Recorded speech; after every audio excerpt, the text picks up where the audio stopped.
આ કાર્યક્રમમાં ઉપસ્થિત લાખો નાગરિક ભાઈઓ અને બહેનો,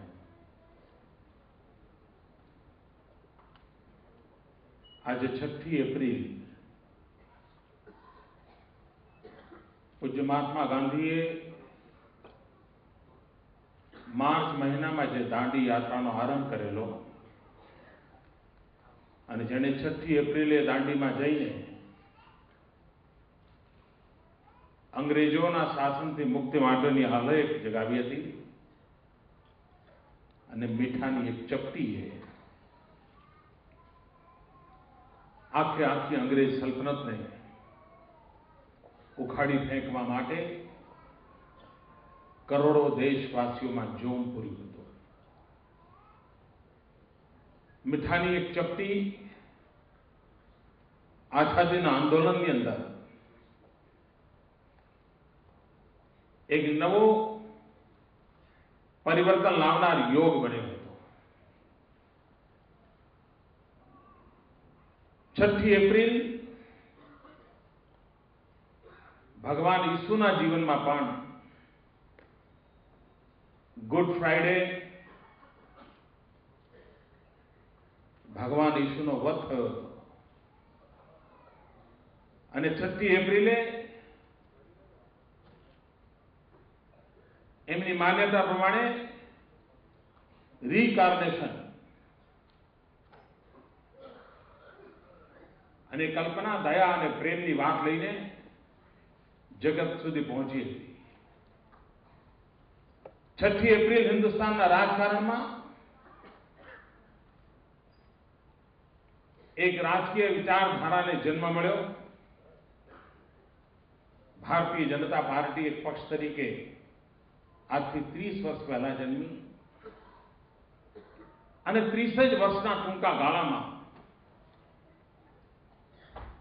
આ દેશના જનમનને પ્રભાવિત કરવામાં એણે સફળતા પ્રાપ્ત કરી. ઇંગ્લેન્ડમાં લેબર પાર્ટીને એના જન્મ પછી 80 વર્ષ સુધી પાર્લામેન્ટ સુધી પહોંચવાનું અઘરું પડ્યું હતું. 80 વર્ષ સુધી 30 જ વર્ષની નાની ઉંમરની આ પાર્ટી આ દેશમાં વિકલ્પ તરીકે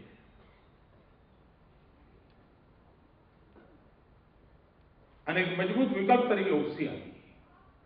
એના મૂળમાં આ પક્ષની વિચારધારાના પ્રણેતા પંડિત દીનદયાળ ઉપાધ્યાયે દરિદ્ર નારાયણની સેવાની વાત કરી હતી, અંત્યોદયની વાત કરી હતી, ચરૈવેતિનો મંત્ર આપ્યો હતો. જે વાત ગાંધી લોહિયા કરતા હતા એ જ વાતને આધુનિક સંદર્ભમાં પંડિત દીનદયાળ ઉપાધ્યાયજીએ છેવાડાના માનવીના કલ્યાણને મહત્વ આપીને કરી હતી. અને વિચાર અને આદર્શને લઈને પાર્ટી જે જન્મી એના સ્થાપના દિવસ હોય, ચપટી મીઠું આઝાદીની જ્યોત પ્રગટાવનારું સામર્થ્ય બનતું હોય, દયા અને પ્રેમ ઈસુ સાથે આ તારીખ જોડાયેલી હોય, આવા ઉત્તમ દિવસે ગુજરાતના દરિદ્ર નારાયણની સેવા ઉત્તમ રીતે કેવી રીતે થાય, છેવાડાના માનવીના કલ્યાણ માટે વધુ એક ડગ કેવી રીતે માંડી શકીએ, ગરીબ માનવીને સુખ ચેનની જિંદગી મળે એ દિશામાં નક્કર શું કરી શકીએ. અંત્યોદયની સાચ અથવા વિભાવનાને કેવી રીતે સાકાર કરી શકીએ એ સમગ્ર ચિંતન મનન મંથનનો પરિપાક છે કે આ રાજ્ય કુપોષણ સામે એક જંગ માંડ્યો. અનેક પગલા લેતા લેતા લેતા આજે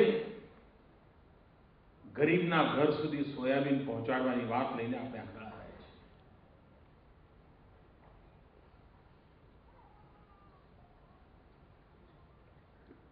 હમણાં જે વિડીયો રેકોર્ડિંગ બતાવી એમાં મારા એક સમયના કોઈ વિચારો અહીંયા રજૂ કર્યા. આપણને બધાને ખબર છે, જે લોકો હેલ્થ કોન્શિયસ છે, જરા બે પૈસે સુખી છે, મધ્યમ વર્ગ હોય, ઉચ્ચ મધ્યમ વર્ગ હોય, માલેતુજાર હોય, દરેક પરિવારમાં આજે ઘરમાં સોયાબીનનો વપરાશ કેમ વધે, સોયા દૂધ બાળકોને કેમ મળતું થાય, માતાઓ સોયા દૂધ કેવી રીતે પીતી થાય, સોયાબીનનું એટલું મોટું માર્કેટ ઉભું થયું છે આખી દુનિયામાં. આપણા દેશમાં પણ અમીર ઘરાણામાં સોયાબીન એ આરોગ્ય માટેની ઉત્તમ ચાવી તરીકે સ્વીકૃતિ પામી છે. એક સમય હતો કે સિંગતેલ ખાય એ ગરીબ પરિવાર ન ગણાય, પ્રમાણમાં ખાધે પીધે સુખી ગણાય. પણ જેમ જેમ લોકોને સમજ પડવા લાગી કે શરીરને ઉપયોગી થાય એવા બીજા ઘણા સારા તેલ છે, તો ધીરે ધીરે સુખી લોકોએ સિંગતેલ છોડવા માંડ્યું. કપાસના તેલ પર ગયા, સૂર્યમુખીના તેલ પર ગયા, આરોગ્યને ઉપકારક તેલ તરફ વળ્યા. પણ એ અમીર પરિવારોને ફાળે હતો. સામાન્ય પરિવારનો શું, ગરીબ પરિવારનો શું? અને એક વાત નિશ્ચિત છે કે તમે ગમે તેટલું ખાઓ, પણ જો પોષણયુક્ત ન ખાઓ તો શરીરનો વિકાસ ધારી એવો નથી થતો. કોઈને કોઈ ઉણપો રહી જાય છે. અને જો શરીરના વિકાસમાં ઉણપ હોય તો સમાજનો વિકાસ તો સાવ માયકાંગલો થઈ જાય, વિકલાંગ થઈ જાય. આખું સમાજ જીવનનું પોત જર્જરિત થઈ જાય. તો આ સમસ્યાને પાયામાંથી ક્યાંક સ્પર્શ કરવો કે નહીં, આપણે અનેક પ્રયાસ ઉપાડ્યા. દાખલા તરીકે નવજાત શિશુ એને જો માનું દૂધ મળે તો એના વિકાસની અંદર બહુ મોટું પરિબળ બની જાય છે. પરંતુ કમનસીબે આપણે ત્યાં એવી ગલત માન્યતાઓ ગરીબ પરિવારોમાં, ભણેલા ગણેલા પરિવારમાં, કે બાળક જન્મે પછી તરત જ માનું દૂધ ન અપાય, 3 દિવસ સુધી તો માનું દૂધ એને અડવા જ ન દેવાય. પશુમાં પણ એવી ધારણા આપે છે કે પશુ વિવાયા પછી 3 દિવસ સુધી એ વાછરડું એની પશુ માતાનું દૂધ ન લઈ શકે. એટલું જ નહીં, બજારની અંદર ને વેચાતું હોય, ગામડામાં બરી બનાવે, બરી.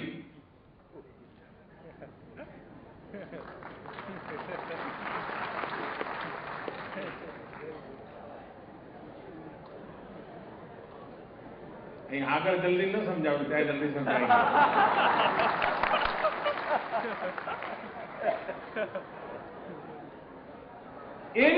એવી બધી માન્યતાઓની અંદર સમાજ ગ્રસ્ત. અને ત્યારે આપણે અભિયાન ઉપાડ્યું. આશા વર્કરો દ્વારા, હેલ્થ વર્કરો દ્વારા, શિક્ષકો દ્વારા ગરીબમાં ગરીબ માતાઓને સમજાવ્યું કે બાળકને સ્તનપાન કરાવો. આ 3 દિવસ સુધી બાળકને દૂધ ના આપવાની માન્યતામાંથી બહાર આવવામાં કોઈ વૈજ્ઞાનિક આધાર નથી. કારણ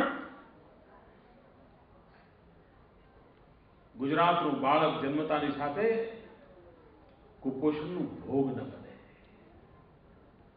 બાળક આંગણવાડીમાં જાય તો બે રીતે એનું આકર્ષણ બને, એટલે ત્યાં કેન્ડી મળે એટલે આંગણવાડીમાં જવાનું મન થાય, અને ન્યુટ્રા કેન્ડી મળે એટલે કદાચ ઘર ગરીબ હોય તો પણ એ બાળકને ખોરાકમાં દૂધ ન હોય, ખોરાકમાં અન્ય પોષક તત્વો ન હોય, તો કમસે કમ આ ન્યુટ્રા કેન્ડીને કારણે એના શરીરની અંદર પોષક તત્વો જાય, બાળકને કેન્ડી મળતી હોય એટલે આંગણવાડીમાં આવવાનું મન થાય. એક પંથ દો કાજ એનું આપણે અભિયાન ચલાવ્યું, કરોડો રૂપિયાનું બજેટ એમાં નાખ્યું અને એના પરિણામ પણ જોવા મળ્યા છે. અને એના પરિણામ એ જોવા મળ્યા છે કે આજે ગુજરાતના બાળકોમાં માઇક્રોન્યુટ્રિશનના ક્ષેત્રમાં ગુજરાત સારું સમૃદ્ધ ગણાય તો પણ અમીર ઘરોમાં પણ કુપોષણનું તત્વ જોવા મળે છે. કુપોષણમાં ઘણીવાર ગરીબી કરતા ગેરસમજણ વધારે કારણરૂપ હોય છે. કેટલાક લોકો હેલ્થ કોન્શિયસ ઓછા હોય છે, બ્યુટી કોન્શિયસ વધારે હોય છે. અને બ્યુટી કોન્શિયસ હોવાના કારણે 12-13 વર્ષની દીકરી પણ એની માને કહી દે હું દૂધ નહીં પીવું, હું આ નહીં ખાઉં, હું પેલું નહીં ખાઉં, કેમ મારું વજન વધી જાય તો. અમીર ઘરમાં પણ બાળકો પૂરતો આહાર ન લે. કેમ? તો સૌંદર્યની ચિંતા હોય અને પરિણામે શરીર ક્ષમતા ગુમાવતું જાય. તો આ કુપોષણની સમસ્યા અમીરીમાં પણ પડેલી છે. ત્યાં હેલ્થ કોન્શિયસ ને બ્યુટી કોન્શિયસ સોસાયટી ઉભી થઈ છે. ગરીબમાં એને કંઈક જોઈએ છે પેટ ભરવા માટે, ત્યારે એને ખબર નથી હોતી કે આ પેટ જેનાથી ભરું છું એ મારા શરીરને પણ સામર્થ્ય આપશે કે કેમ. અને તેથી એને પૂરતો પોષક આહાર મળે. એક સમાજ તરીકે આપણા છેવાડાના માનવીની આપણે ચિંતા કરવી પડે અને ચિંતાના ભાગમાંથી એક પછી એક યોજનાઓ જન્મ ધારણ કરતી ગઈ. આપણે એક પ્રયોગ કર્યો, અમીરગઢ દાતા આજુબાજુના બાળકો. તમે બાળકો જુઓ તેમ થાય કે આપણા રાજ્યના બાળકોની આ સ્થિતિ છે.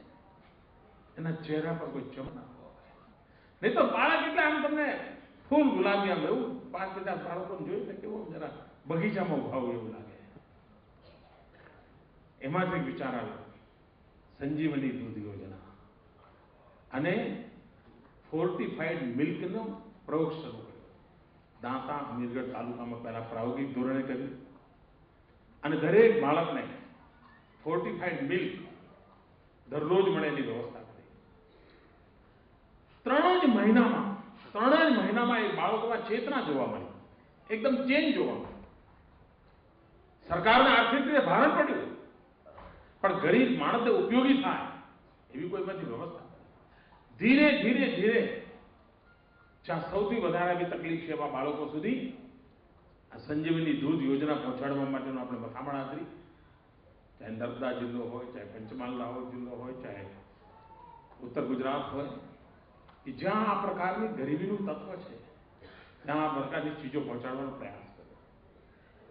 કામ કરતા કરતા એક બાબત એવી ધ્યાનમાં આવી કે આ પરિવારોમાં લીલા શાકભાજી ખવાતા નથી. મને યાદ છે મેં એકવાર વિડીયો કોન્ફરન્સમાં લોકોને પૂછેલું કે તમે લીલા શાકભાજી ખાઓ છો? મોટા ભાગના લોકોએ મને કહ્યું હા. મેં પૂછ્યું શું ખાવ છો? તો બટાકા અને ડુંગળી. એને બિચારાને ખબર જ નથી કે લીલા શાકભાજીમાં ન આવે. લીલા શાકભાજી કોને કહેવાય એનું પણ જ્ઞાન પહોંચતું નથી. અને એમાંથી એક વિચાર જન્મ્યો અને જ્યારે કન્યા કેળવણી મહોત્સવ કરીએ કે કૃષિ મહોત્સવ કરીએ તો શાકભાજીના બિયારણ મફતમાં ગરીબ પરિવારોના આપવાની શરૂઆત કરી. અને એમને કહ્યું તમારી ઝૂંપડીની બહાર નાનકડી જગ્યા હોય, સવારે મોડું ધોતી વખતે જે પાણી છે એ નાખીને પણ તમે ત્યાં શાકભાજી ઉગાડો અને શાકભાજી ખાઓ. શાળાની અંદર બિયારણ આપ્યા શાકભાજીના, જેથી કરીને મધ્યાહન ભોજનની અંદર જરા વધારે શાકભાજી આપો. એક પ્રયાસ કે બાળકોને, પરિવારોને, ગરીબ પરિવારો, એને હું એમ કહું તો બજારમાંથી શાકભાજી ખરીદીને લાવો તે મારી સામે જોઈ લે. પણ એનું એમ તો બોલા બિયારણ તમે સવારે મોં ધોતી વખતે પાણી નાખશો ને તો પણ ધીરે ધીરે વર્ષમાં 4-6 મહિના તો તમને પૂરતા શાકભાજી સારા મળી રહેશે. અને અનેક કુટુંબો છે કે જેમને પોતાના ઝૂંપડાની આસપાસ પણ આ પ્રકારે શાકભાજી વાવીને પોતાના ઘરની અંદર આહાર તરીકે ઉપયોગ કરવાની શરૂઆત કરી. આપણને એમ થયું દાહોદ